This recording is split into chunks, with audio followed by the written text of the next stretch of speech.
waxbarasho. Aqoontu waa tan maanta dunida u horseeday inay noqoto hal degmo horumar ballaaranna ay gaadho.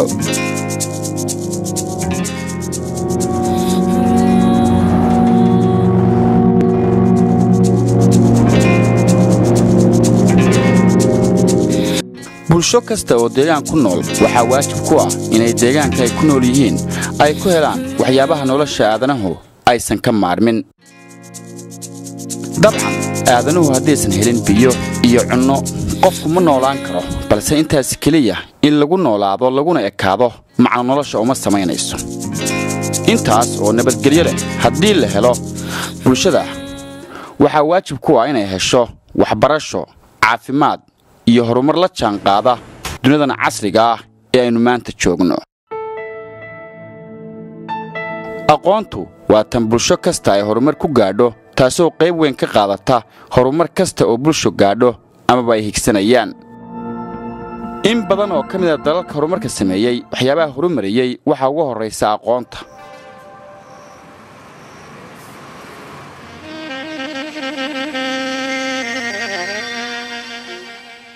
soomaalida inteeda badan aqoontu waxay bilow fiican gaadhay wixii ka dambeeyey xorriyadda Soomaaliya kadib 1960kii, taasoo aakhirkiina la duntay burburkii dawladnimada Soomaaliya. intaas kadib way adkayd in marka laga tago magaalooyinka waaweyn ee Soomaaliya in waxbarasho tiirar adag ku taagan in laga hirgeliyo tuulooyinka iyo deegaanada ka fog magaalooyinka waaweyn. Buursaalax waa deegaan hoostaga degmada Galdogob ee gobolka Mudug, Puntland. deegaanka Buursaalax 15 sano ka hor ma lahayn dugsiyo waxbarasho, goobo caafimaad, biyo nadiif ah, koronto. maantana intaas baa horumar ayaa laga sameeyey. waliba waxaa u sii dheer adeegga loo yaqaano internet. markii shirka laga bilaabayay ama mashruuca laga bilaabayay waxay meel baadiyo oo xooluhu daaqaabay oo kayna runtii dadka qaar yanaha dadka markaa reer Buursaalax ahaa waxay rajeen dadkan magaalada meeshan ma horumarkan magaalada san ma dadka laba birinta joogan bay sidee ayuu ku yimid horumarkan? yaa gacan ka geystay? sidee ayuu ku bilaabmay? xilligan halku marayaa? su'aalahaas iyo kuwa kaleba waxaan ku eegi doonaa barnaamijkan oo si qoto dheer u dul istaagaya mashruuca horumarinta isku tashiga ah oo ay hindiseen qurba joog u dhalatay deegaanka Buursaalax kaasoo soo bilaabmay sanadkii 1999kii.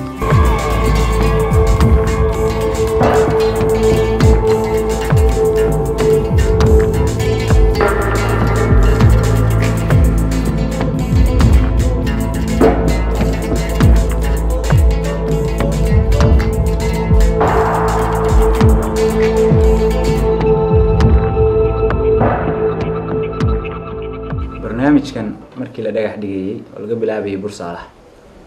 magaaladu ma lahayn biyo, ceel biyood inaba hawla ekaatay ma lahayn, kama jirin goob waxbarasho nooc ay tahayba. waxaa looga biyo doonan jiray biyaha tusaaladan soo qaadano riig oo mane magaalo la dhaho.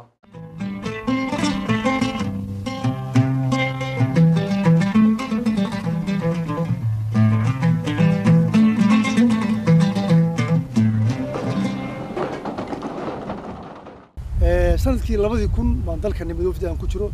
baan dalka nimid waxaan saameynay meeshii hawshaas maartay la geyn lahaa si mustaqbal maartay loo wacyi gelin lahaa. hawsha markaas la soo qaatay Buursaalax baan si u yeeratay marka mashruucaas in laga asaaso sanadkii 2002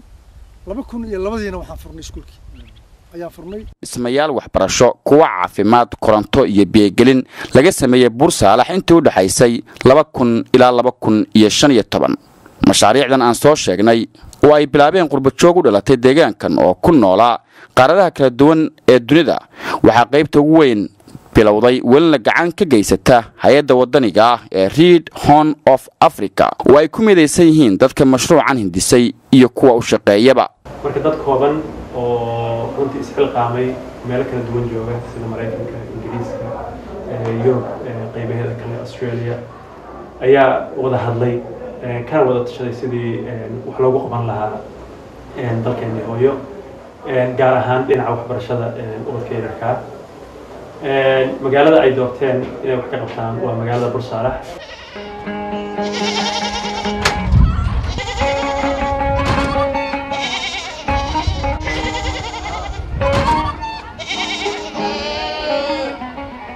iskuulkan wuxuu bilowday dhismihiisii koowaad oo la dhisay 2000 ayuu bilowday dhismihiisu wuxuu dhammaaday 2002 oo la furay tacliintiisa la galay. markii la furay iskuulka hoose dhexe Bursaalax waxa lagu bilaabay 75 arday oo kaliya maantana waxa iskuulka wax ka barta 1200 oo arday.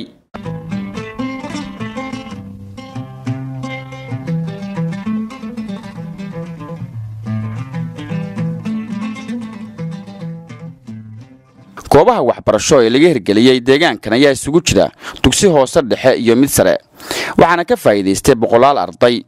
xilligan qaar baaba intay jaamacada ka soo baxeen waxay macallimiin ka yihiin iskuuladan. ka bilaabay iskuulkan fasalka afraad sanadka la bilaabay ee ugu horeysay waxaan ka ahaa racay ugu horeeyay ee ka baxay fasalka 8aad anagu xilligaas 20 arday kadib aan ku dhameynay waxaan helay secondary aan adana bilownay xilligaas secondary iskuulkaygu ma lahayn waxaan bilownay inaan secondary ka bilowno gaalkacyo u aadno laakiin nasiib wanaag 2 sano kadib iskuulkan loo furay markii loo furay kadibna halkaan aan ku soo laabanay oo secondary ku dhameysanay mar labaad waxaan ka mid ahaa ardaydii ka bilowday secondary-ga halkaan ugu horeysay dhameysay aan ka mid ahaa kadib waxaan aaday jaamacad Boosaaso waxaan bilaabay jaamacadda Muqdisho University kadib waan dhameeyay waxaan ku takhasusay maadada math physics waxaan ku ahaa macallin intaan boos joogay sanadkii hore iskuulkan Teeranba waxaan ka ahaa macallin aan dhigay xisaabta iyo physics haddana waxaan doonayaa inaan dhigo aan noqdo macallin dhigay math physics ana horey boos uga soo shaqeeyay muddo ka badan 3 sano. waxaa kaloo iskuuladan ay leeyihiin boodhan ay seexdaan 250 arday oo laga heli karo cunto iyo jiif. waxaa jira ay ciyaar ku seexdaan oo lagu xanaaneeyo looguna talagalay ardayda ka fog goobaha waxbarashada si ay u yimaadaan oo u joogaan sanad iskuuliyeedku intuu socdo.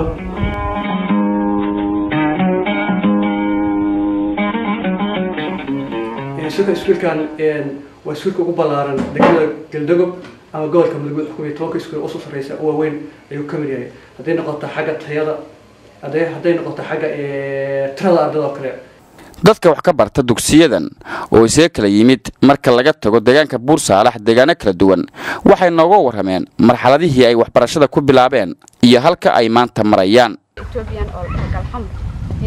halkaan aan Kuwait ka bilaabay meel aad ku sid igu madan maadaama aniga waxba aqoon lay keenay haddana de maanta anoo caalamka wax la qaybsan kara ama wax garanaya aan ka gudbay waxaan filayaa in noloshayda waxyaabo badan ka bedelay maadaama anoo wax garanay lay keenay maantana de anoo wax kala garanayo meel walba mari karo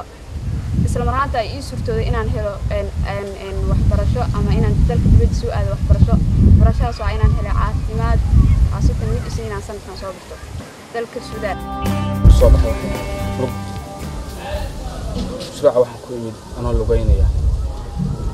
إلى حافظ أنا والد إني فوقين إلى أدون مدوح حصول ويني ماشي وحلاك على 11 ساعة لكن أنا أكو عسبان ندير أنا وراها 6 ساعة لسعودي مركي عن منا بس كانوا يمد لأن يردون حق الكرتين أمرياش اللي في أمرياش كبير وحلا يبران ربا برشلونة عن دنيا أدون الحمد لله وحلا في waxaa kaloo mashruucan u hirgeliyay iskuulo ay ku bartaan dadka waaweyn iyo dugsiyo lagu barto farsamada gacanta kuwaas oo ay ka faa'iideystaan dad waaweyn oo aan horey u helin fursado ay wax ku bartaan. haddana waxaa mahad iskale waxqabadka bulshada macnaha lagaga soo taakulaysay hooyooyinkii mugdiga ku jiray ee waxbarashada ilmahoodina wax soo baran hayaan ayaguna aan u akhriyi karin casharka una sixi karin ardaygoodina inuu habsaamay iyo inuu maanta cashar soo qaatay aan kala garanaynin oo maanta casharkii ilmahooda hooyo buugaaga ay tusay. dugsiyada ku yaala deegaanka Bursaalax ee hoostaga mashruuca horumarinta ee ay ka shaqeyso hay'adda Red Horn of Africa ayaa manaahijta lagu barto ay yihiin kan ay dejisay dawladda Puntland. hirgelinta mashaariicda waxbarasho ayaa sababay in magaalada Buursaalax weynaato maadaama lagu nagaaday dad waxbarashada ubadkooda ula aadi lahaa deegaano kalena ay saldhig ka dhigteen halka marka dhinac kale laga eegana ay noqotay madal ka sheegan deegaanada gobolka Mudug iyo Puntland oo waxbarasho tayo leh loo soo aado sidoo kale mashruuca waxbarashada oo Buursaalax caan ay ku noqotay isku tashatay samaysay runtii meelo badan looga dayday laguna faano Puntland oo baqfanta dadka caadirka gaar gobolka Mudug mashruuc aad iyo aad u taabagalay weeyaan dad badan ka faa'iideystay dad ka soo qalan jibiyay maanta meelo badan oo ay dalkii intaqaana ama dibadaha ay jiraan waxbarasho ay wadeen كونادهم حلوين وطنك أدوسيري gabadhan yar waxay dhigataa dugsiga hoose dhexe ee Ciro waxaana wax ka dhigtay dugsigan oo kale 9 caruur ah oo la walaala qoyskoodu waxa uu degan yahay duleedka deegaanka Buursaalax waxayna ku haystaan xoolo iyagoo fursadna u helay inay ubadkooda waxbarasho la helaan ardayda ugu horeysay waagaas aan ku bilownay 75 arday bay ahaayeen baadiye laga soo ururiyay waagaas maanta iyagoo jaamacada ka baxay bay macallimiin waxay ka yihiin mashruuc ilaahay ma hadano iskale mashruuca markii mashruuc aad runtii u guuleystay oo mad badan soo saaray ayuu noqday wax badan buu abuuray han badan buu abuuray shaqo abuuray waxa abuuray in umaduhu iyo bulshooyinka ay maxaan ku raadaan wax badan iska kaashan karaan wax badan qaban karaan mashaariicdan ay maamusho hay'adda Red Horn of Africa oo garowsan baahiyaha dadka kuma ekaan oo kaliya dhanka waxbarashada waxa kale oo mashaariicda horumarintu ay qayb ka qaateen arrimaha caafimaadka helitaanka biyo nadiif ah mashruuca maanta wuxuu leeyahay biyo waafi ah oo ku filan baahida adeega mashruuca iyo waliba magaalada biyo gelin weyn ayuu mashruucu ka sameeyay magaalada caafimaadka oo hadda runtii bilow ah isbitaal fiican oo regional level ah ayaa la dhisay waxaan rajaynayaa haddii ilaahay idmo inay intaas kasii xoogaysato oo ay dhinacaasna kasii socoto runtii dad badan ayaa waxayna weydiiyaan maxaa sabab u ah in mashruucu intaas sano uu socday uu ma aragtay hay'adka mashruucyo kale ay ta bilowdeen istaageen isaga maxaa sisteen gareeyay oo sii waday horta ma haddaas kow ilaahay subxaanahu wa tacaala ayaa iskale midda labaad waxaan aaminsanahay in ay qayb weyn ka ahayd runtii niyad samida dadkii bilaabay oo runtii ay dhabka ahayd inay dadka ku qabtaan aan ahayn dad lacag raadis iyo projects inay iska aasaasaan oo ma aragtay hay'adaha wax uga helaan aysan ujeedadoodu ahayn laakiin ujeedadooda koowaad ay ahayd in dadka wax loo qabto mashruucu wuxuu magaalada ka sameeyay 2 motor biyood 1200 oo guri oo magaalada Buursaalax ku yaala ayuuna biyo siiyaa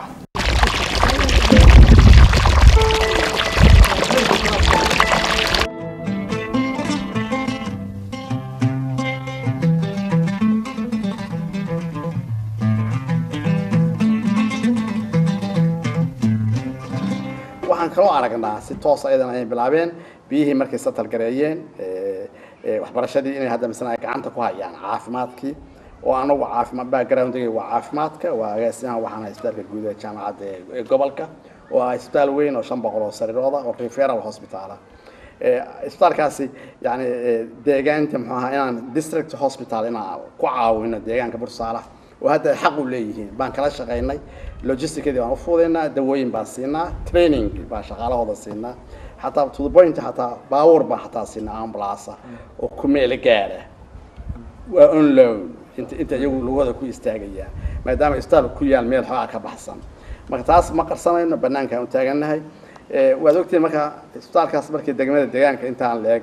يتولون كي يرى فرح بدن وكور إكسن بعدها عافماد وكتيرة ونجاح كنا إياه إن dadkaas ay soo gaaraan magaalada weyn oo gaalkaayo marka anaga waxa noo roon inta soo safar ay soo geeyeen lahayo marka qaar dhexda ay ku dhiman lahaayeen in la hormariyo degmada u dhow taas marka waxa weeye medical geography weeye waa degmo kasta waa in asaaskeeda meesha ugu dhow qofka bukaanka waa inuu keerkiisa ka helo caafimaadka marka anagu isbitaal ahaan gobol ahaan caafimaadka iyo wasaaradda caafimaadku projectkaas dhexda ayaanu xiranaynaa waxa dadkii waa tusay in iyagu wax qabsanayaan marka dawladuna iyo wasaaradda caafimaadkuna diyaar bay loo tahay cid wax qabsanaysa in aan gacan ku siino qaar kamid ah dadkan la kulanay ayaa ka marakacaya faa'iidada ay leedahay isku tashiga bulshada iyagoo xusaya in meelaha loo socdo ay kamid tahay in Buursaalax ay ka hirgeliyaan dhawaan jaamacad iyo kolleejyo waxaan garanayaa iskuulkan marka cajaladii ugu soo horeeyay ka duubay asagoo wali dhismo ku socdo oo London geeyay America loo gudbiyay Australia loo gudbiyay carabaha laftigoodan soo maray Syria sida Syria Dubai dad jooga laftigooda ay ka qaateen copy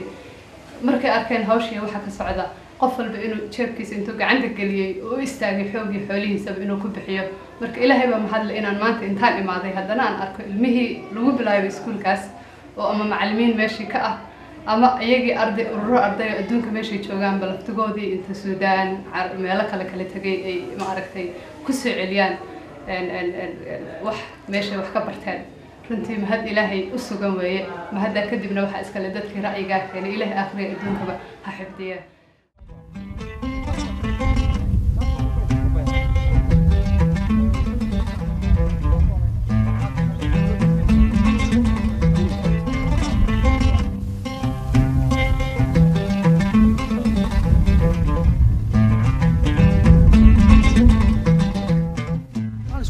dalkeeni waa burburay dawladna ma jirto ummad walbana dadkeeda iyo dalkeeda waxay ku celiso bay helaan marka maadaama anagu aan jaaniskaas haysano dalkeena burbursan yahay waxaan ku celin karnaa dalkeena iyo dadkeena su'aashaas horta runtii keentay maartay waxyaabaha dadalka oo dhacay waxaan go'aansanay markiina dadkeenii nabadgelyo Ilaahay baa haya laakiin bal tacliinta horumarka shaqo abuurka wixii la qaban karo in dadku ku laaburo dadaalkaasaan markii hore geysanay markii aan isku waafaqnay jaaliyadaha London markaan deganayna waxaan fikir ku baandhignay jaaliyadihii ka soo jeeday gobolkeena Mudug ama reer Bursaan oo caalamka kala deganaa baan u bandhignay caalamka daafiis oo dhan ilaa Australia ilaa Carab ilaa Asia Europe America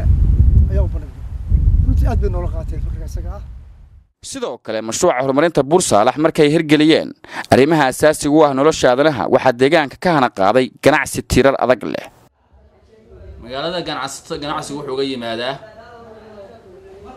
magaala madaxda ganacsiga Boosaaso waa dekedii weyneed baa ku taala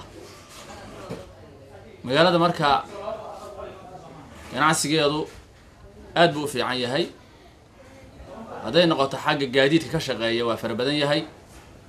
oo dhanka gaalkacyo iyo adeeg baa uga yimaada laakiin se badanaa ganacsigu wuxuu uga yimaadaa Boosaaso baabuur fara badan baa u baxda oo loori ah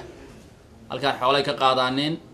Bursalax oo markaad qiimaysid magaalo sii horumaraysa walina aan gaadhin degmo aba aan loo aqoonsan waxa isku tashigan ku hirgeliyeen saldhig bilays iyo dhisme ay ku shaqeeyaan maamulka deegaanka Bursalax maamulka Bursalax ayaana ka warbixiyay horumarka deegaankani ka gaaray dhinac kasta waxbarashada iyo horumarka deegaanka Bursalax inuu aad u sareeyo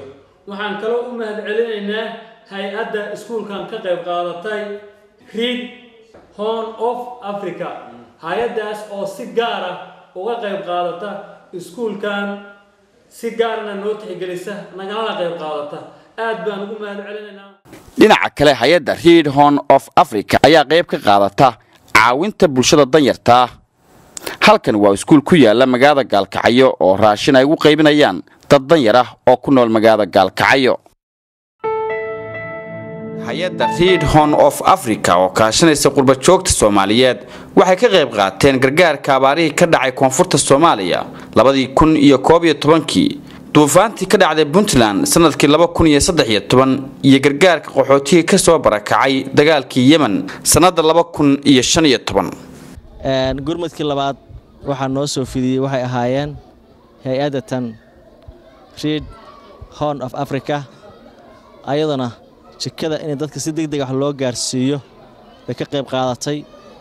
waxay ka qayb qaadatay nadaafadda jikada inay aad standard ay noqoto waxay ka qayb qaadatay jikada inay har noqoto inta dadka wax la siinayo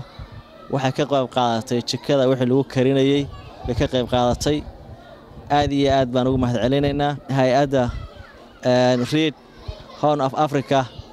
deeqdii loo soo dhiibay ayna soo gaarsiisay dadka walaalahoodana ay soo gaarsiiyeen hay'adaas oo ah hay'ad ka qayb gashay duufaantii cyclone-ka ee ka dhacday gobolka Nugaal qayb ka mid ah kana qayb gashay abaarihii adkaa ee 2012 Soomaaliya soo maray dawladda Puntland ayaa iyana mashruucan horumarinta Bursalax si dhow ula socota marka runtii deegaankaas waa deegaan jaaliyadu shaqo badan ka qabtay meel joogan سالة سعودين بقى شقينا أو حتى سوين شقينا لبا قيبوضة كمينة قيبها أساسي نولش أوين عافمات كأيو برشاد عافمات كنتها كور هيو أنا اللي وزير عافمات كألا ولا يحدي إسبتال كانت الشقية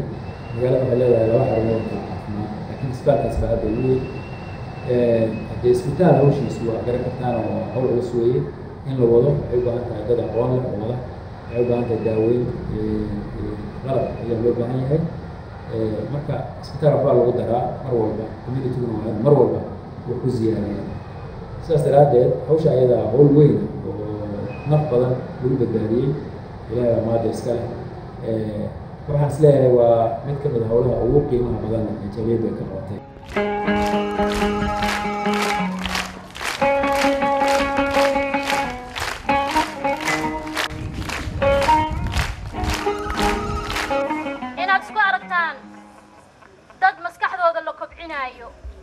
داداشان باريال markaan idin leeyahay waalidiintiina waa inaad caddeecdaan dhaqankiina diintiina ku dhaganaataan bari kamaal waxa soo baxaya marka hogaamiyayaal dhalinyaro ah firfircoon maskaxdoodu sareyso diintoodii dhaqankooda adag yahay aan meelna jidkii toosnaa laga leexin karin isla markaana ummadooda cadkeeleed u goyn kara waxayna ammaan u jeediyeen dadkii iska lahaa fikirkan oo ay ku tilmaameen inuu yahay mid ku dayasho mudan isla markaasna deegaanada Puntland oo dhan caan ka noqday loona baahan yahay in la iskaga daydo hal abuuryada noocan oo kala ah ee bulshada waxtarka u leh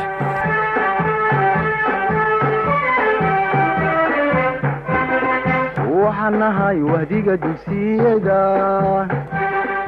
waxanahay wanada macalinka waxanahay wadiga dugsiyada waxanahay wanada macalinka waagii baryaba awbax laga waraabsho waagii baryaba